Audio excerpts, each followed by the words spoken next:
Hello friends, स्वागत करती हूँ आप सभी का सितंबर शिल्पी की होम साइंस क्लासेस में।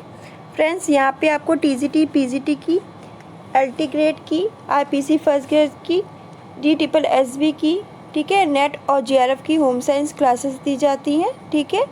साथ ही अगर आपको मेरे नोट्स चाहिए तो आप मेरे इस नंबर पे मुझसे कांटेक्ट कर सकते हैं।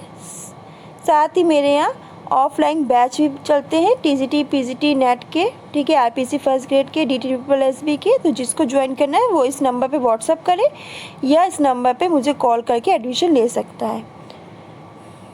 चलिए फ्रेंड्स, शुरू करते हैं आज की वीडियो। आज की वीडियो में हम लोग क्या पढ़ने वाले हैं, तो आज की वीडियो में हम लोग पढ़ेंगे नेट जेआरएफ का आपका यूनिट 6 है, फर्नीचर और साज सज्जा, जिसमें भारत ने फर्नीचर का इतिहास, तो इसको पढ़ेंगे, ठीक है। तो जान लेते हैं कि भारत में फर्नीचर का क्या इतिहास है, ठीक है। तो भारत में फर्नीचर के लिए पाली में सेनासना, ठीक है, और संस्कृत में सयासना शब्द का प्रयोग हुआ है, ठीक है।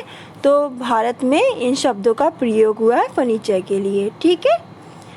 वैदिक काल में वैदिक साहित्य में पर्यंका, आसंदी, प्रोस्था, तल्पा, वह्या, शयाना, उपवसना, उपास्त्रा, ठीक है, आदि शब्दों का प्रयोग फर्नीचर के अर्थों में किया गया है। तो इसको नोट डाउन कर ले, ये आपके पेपर में पूछ सकता है सीधे सीधे, ठीक है, ये ऑप्शन दे सकते, तो इम्पोर्टेंट है, ये नोट डाउन करें। फिर पर्यंका, तो देखिए क्या होता है, तो ब्राह्मणों द्वारा बैठने के लिए उपयोग में लाया जाता था इसे। तो इस फर्नीचर को किसके उपयोग में लाया जाता था, ब्राह्मणों द्वारा बैठने के उपयोग में, ठीक है। यह पत्थर का होता था, कैसा होता था, पत्थर का, ठीक है। इस पर नमूने भी बनाए जाते थे, ठीक है। लिख लीजिए, शायद ये क्वेश्चन पूछ लिया जाए। हर चीज़ एक छोटी छोटी इंपॉर्टेंट चीज़ मैं बताऊंगी। फिर आसंदी, ये क्या था, एक लंबी कुर्सी जैसा फर्नीचर आधुनिक सोफे की तरह होता था, ठीक है। तो आसंदी क्या, एक लंबी कुर्सी जैसा फर्नीचर होता था, जैसा आधुनिक समय में क्या है, सोफा, ठीक है, वैसा होता था। अथर्ववेद में इसे 2 फीट का बताया गया है, ठीक, कितने फीट का, 2 फीट का, इंपॉर्टेंट, अंडरलाइन करिए, ये पूछ सकता है। यह लकड़ी का बना होता था और इसमें रस्सी बुनी जाती थी, ये लकड़ी का बना होता था, ठीक है, और इसमें क्या किया जाता था, रस्सी बुनी जाती थी। तो ये भी लिख लीजिए इसकी विशेषता। फिर प्रोस्था, ये एक क्या है, बेंच, ठीक है, बनावट इसकी कैसी होती थी, ठोस, और इसमें क्या होते थे, हत्थे नहीं होते थे, तो लिख लीजिए इसमें हत्थे नहीं होते थे, इंपॉर्टेंट।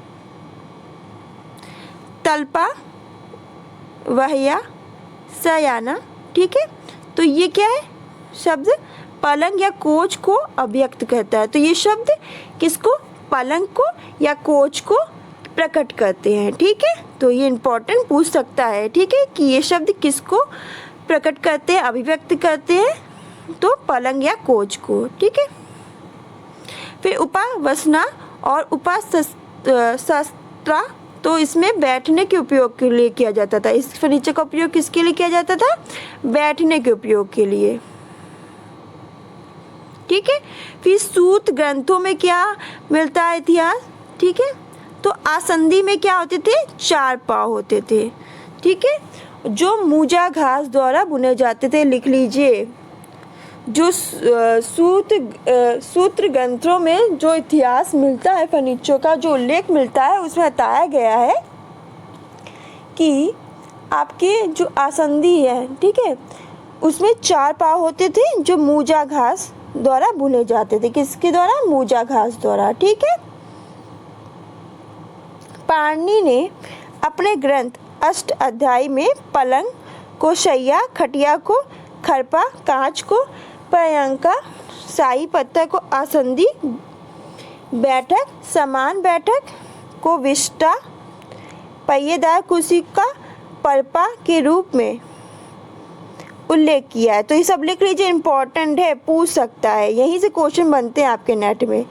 इसमें क्या होता था, इसमें महंगे पलंग, कुशन, गद्दे और कुर्सियों का उल्लेख भी किया इन्होंने। तो इसमें क्या किया है इन्होंने, महंगे पलन, ठीक है, सूत्र ग्रंथ में क्या इन्होंने, सूत्र ग्रंथों में जो इतिहास है उसमें क्या किया है, इसमें महंगे पलंग, कुशन, गद्दे और कुर्सियों आदि का भी उल्लेख किया है। किसने, पाणिनि ने, ठीक है, पाणिनि ने अपने अष्टाध्यायी में, ठीक है। फिर आगे बढ़ते हैं। भरत मुनि ने नाट्य शास्त्र में, ठीक है, तो भरत मुनि ने जो नाट्य शास्त्र है तो उसमें फर्नीचर के बारे में क्या बताया है कि शाही कोर्ट में भगवान और महाराज के लिए सिंह के समान कुर्सी, ठीक है, तो ये बता रहे हैं शाही कोर्ट में भगवान और महाराज के लिए सिंह के समान कुर्सी होती थी, ठीक है, ये बता रहे हैं। भरत मुनि ने अपने नाट्य शास्त्र में फर्नीचर का उल्लेख किया है। गुरु और मंत्री के लिए बेत की कुर्सी का प्रयोग होता था, और जो गुरु हैं, ठीक है, और मंत्री के लिए किसके लिए, बेत की कुर्सी का प्रयोग किया जाता था, ठीक है। तो ये बता रहे हैं कैसे कैसे व्यक्तियों के लिए किस चीज़ कौन से फर्नीचर का प्रयोग किया जाता था, ठीक है। सेनापति व शाही महारानी के लिए मुंदा सीट का, ठीक है, मुंदा सीट का प्रयोग किया जाता था। ब्राह्मण हेतु लकड़ी की कुर्सी का, लिख लीजिए, यहीं से क्वेश्चन बन सकते हैं। वह अन्य रानियाँ कारपेट पे बैठती थी, ठीक है। तो ब्राह्मण के लिए किसकी, लकड़ी की कुर्सी का, किसकी कुर्सी का, लकड़ी की कुर्सी का प्रयोग करते थे। वह अन्य रानियाँ कारपेट पे बैठती थी। तो जो भरत मुनि है उन्होंने अपने नाट्य शास्त्र में बताया है कि विभिन्न व्यक्तियों के लिए विभिन्न प्रकार की कुर्सियाँ बताई उन्होंने कहा कि शाही कोर्ट में भगवान और महाराज के लिए सिंह के समान कैसी कुर्सी, सिंह के समान होती थी कुर्सी, ठीक है, और गुरुओं व मंत्री के लिए बेत की कुर्सी होती थी, ठीक है। सेनापति और शाही महारानी के लिए मुंदा सीट होती थी। ब्राह्मण हेतु लकड़ी की कुर्सी का प्रयोग किया जाता था। वह अन्य रानियाँ कारपेट पे बैठती थी, जो और रानियाँ होती थी किस पे बैठती थी, कारपेट पे, ठीक है। फिर मुगल शैली में कैसे फर्नीचर प्रयोग किए जाते थे, तो देखिए मुगल शैली में जो इतिहास मिलता है तो उसमें पता चलता है कि मुगल शैली में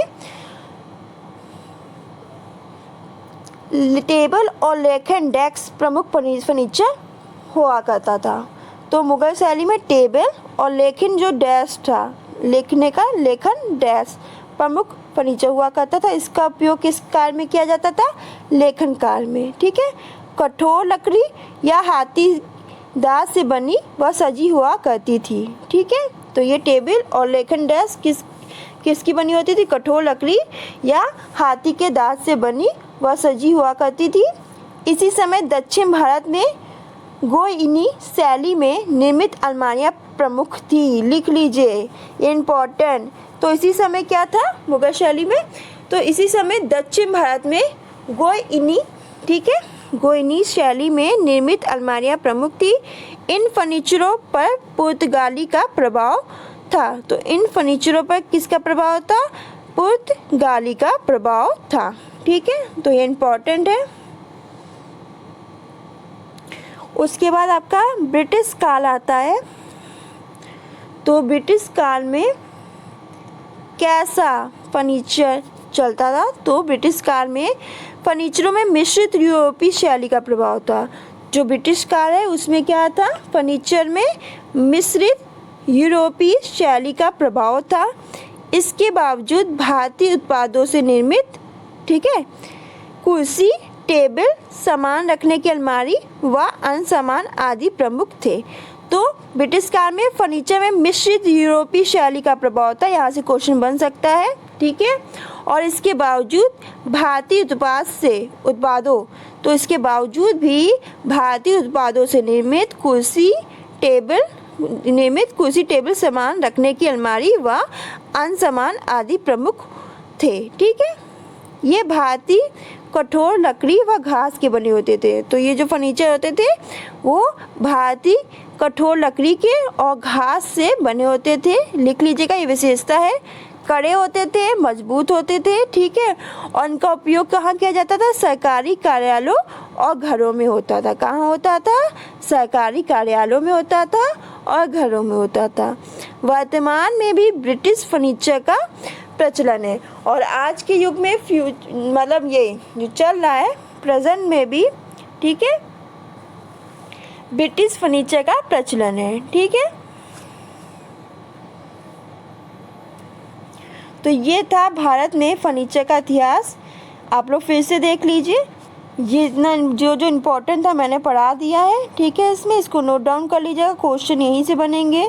हर छोटी छोटी चीज़ ही मैंने बता दी है। ठीक है, तो इसको नोट डाउन कर ले। वीडियो अच्छा लगे तो इसे लाइक करें, शेयर करें और कमेंट करके ज़रूर बताएं। ठीक है, आज के लिए बस इतना ही। मिलते हैं नेक्स्ट वीडियो में। तब तक आप लोग खुश रहिए, मुस्कुराते रहिए, अपना ध्यान रखिए। धन्यवाद।